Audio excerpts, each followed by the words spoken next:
ಕಾವಿ ತೊಟ್ಟು ಮಠದಲ್ಲಿ ಕುಳಿತು ಭಕ್ತರಿಗೆ ಆಶೀರ್ವಚನ ನೀಡುವುದರ ಜೊತೆಗೆ ಸದಾ ಕಾಯಕ ತತ್ವಗಳನ್ನು ಮೈಗೂಡಿಸಿಕೊಂಡಿರುವ ಶ್ರೀ ಬಸವಲಿಂಗ ಸ್ವಾಮೀಜಿ 3 ಎಕರೆ ಜಮೀನಿನಲ್ಲಿ ಶೇಂಗಾ ಬೆಳೆದು ಸ್ವತಃ ಕೊಯ್ಲು ಮಾಡುವ ಮೂಲಕ ನಿಜ ಕಾಯಕ ಯೋಗಿ ಎನಿಸಿಕೊಂಡಿದ್ದಾರೆ.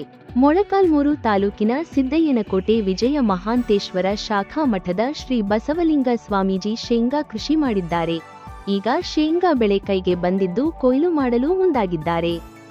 ಆಳುಗಳೊಂದಿಗೆ ದಿನಪೂರ ಜಮೀನಿನಲ್ಲಿ ದುಡಿಯುವುದು ಇವರಿಗೆ ಸಾಮಾನ್ಯವಾಗಿದೆ.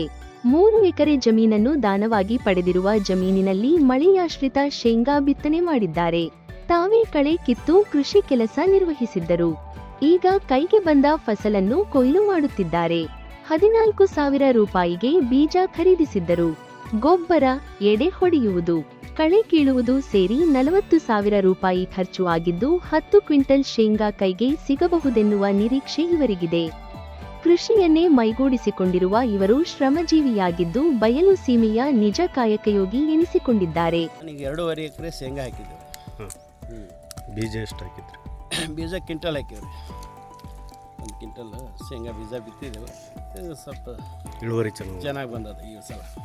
ಈ ಸಲ ಭಾಳ ಚೆನ್ನಾಗಿ ಬಂದದ. ಮುಂದೆ ಹೋದ ವರ್ಷ ನಮ್ಗೆ ಏನೂ ಇರಲಿಲ್ಲ.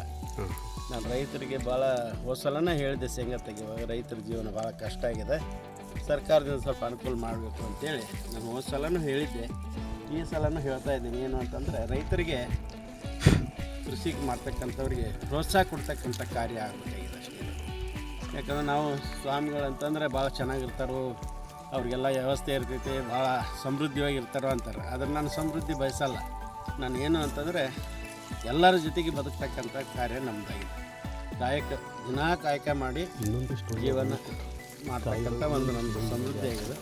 ಆ ಒಂದು ನಿಟ್ಟಿನಲ್ಲಿ ನಾವಿವತ್ತು ಎಲ್ಲರೂ ಈ ಕಾಯಕವನ್ನು ಬಸವಾದಿ ಶಿವಶರಣರ ಒಂದು ತತ್ವ ವಿಚಾರದಲ್ಲಿ ನಾವು ಬದುಕ್ತಕ್ಕಂಥ ದಾರಿಯಲ್ಲಿ ನಾವು ಹೋಗ್ತಕ್ಕಂಥದ್ದು.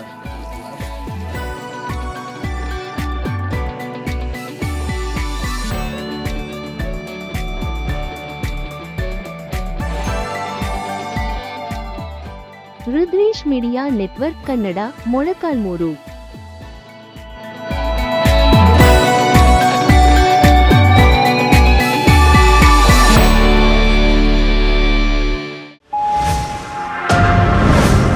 Media network.